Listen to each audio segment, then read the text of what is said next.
Bonjour à tous, bienvenue sur automoto.com. Nous sommes aujourd'hui en Espagne, près de Barcelone, pour découvrir le nouveau SUV de Cupra, le Terramar.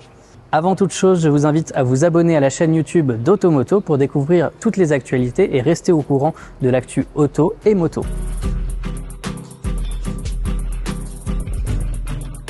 Le nouveau Terramar s'inscrit donc dans la gamme avec cette nouvelle face avant, cette Shark Nose comme on l'appelle, un nez de requin assez pointu et prononcé, l'absence de calandre même si elle est un peu plus bas et ici assez ouverte en partie basse. On a droit au logo Cupra ici, finition cuivrée. On a aussi droit à de nouveaux phares, ces phares avec une nouvelle signature lumineuse en 3 triangles, comme sur le reste de la gamme, par exemple le nouveau Tavascan ou encore les Cupra Leon et Formentor restylés. Il y a bien sûr des LED matriciels qui sont en option au catalogue. Le nouveau Terramar mesure 4,52 m de long pour 1,87 m de large et 1,59 m de haut.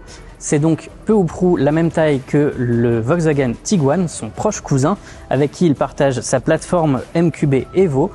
Il a donc droit à des motorisations assez équivalentes. Pour ce qui est de la ligne globale, elle est assez acérée avec un toit qui se prolonge par un béquet. On a aussi droit à quelques lignes de force comme ici sur la portière qui remonte vers le haut de l'aile et qui disparaît dans la porte, des poignées de porte non escamotables et à des grosses jantes qui vont jusqu'à 20 pouces selon la finition bien sûr.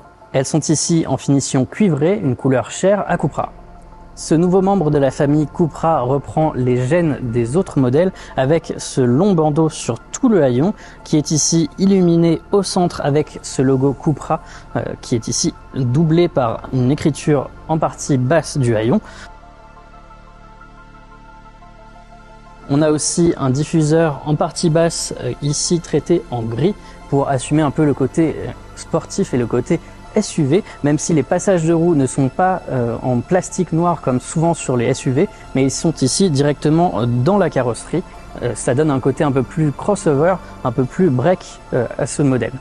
En France, le Cupra Terramar sera disponible avec 3 motorisations, essence uniquement.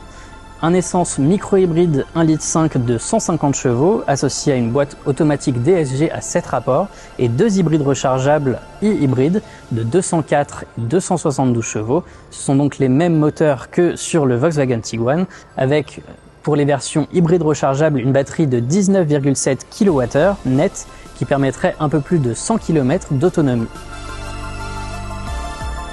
À bord, on retrouve l'esprit du Tavascan, le dernier né de la gamme Cupra, avec un habitacle légèrement orienté vers le conducteur, un peu plus rationnel puisqu'on a droit à une console centrale assez classique avec un rangement ici pour le téléphone qui sert aussi de chargeur à induction, avec également des porte-gobelets en partie centrale. L'espace est libéré grâce à ce levier de vitesse pour la boîte automatique. On a droit à un écran central tactile de 12,9 pouces de série, ainsi qu'à des compteurs numériques de 10,25 pouces qui peuvent être secondés par un affichage tête haute directement sur le pare-brise. Il donne les informations principales pour la conduite. On a également droit à des inserts cuivrés ici sur les aérateurs ou encore entre les boutons, sur le contour des porte-gobelets ou encore sur le volant. Ils sont un peu partout dans l'habitacle pour rappeler la couleur chère à la marque, qu'on retrouve aussi sur les poignées de porte joliment dessinées en haut de la contreporte. Pour ce qui est de l'éclairage, on a droit à un éclairage d'ambiance qui fait tout le tour de la planche de bord et qui sert aussi à certaines assistances, comme l'assistance à la sortie du véhicule qui clignote par exemple s'il y a un véhicule ou quelqu'un qui arrive derrière. On a aussi droit à un éclairage d'ambiance sur le haut des contreportes personnalisable avec des petits triangles. Là aussi, c'est un thème cher à la marque. En plus de cela, on a aussi quelques inserts sur la partie haute de la planche de bord en effet 3D avec également des petits triangles, un thème que l'on retrouve aussi en haut de la console centrale. Pour ce qui est des sièges, ce sont des sièges baquets de série avec plusieurs types de sellerie disponibles. On a du cuir, du Dynamica, ce qui correspond un peu à du velours, et également du textile. Toutes les selleries sont issues de matériaux recyclables. À l'arrière, l'espace est plutôt correct, notamment pour 2 passagers, avec une banquette coulissante en 2 parties, ce qui permet de moduler l'espace, que ce soit pour les passagers ou pour le coffre, qui mesure d'ailleurs 540 à 630 litres en version thermique et 400 à 490 litres pour les versions hybrides rechargeables.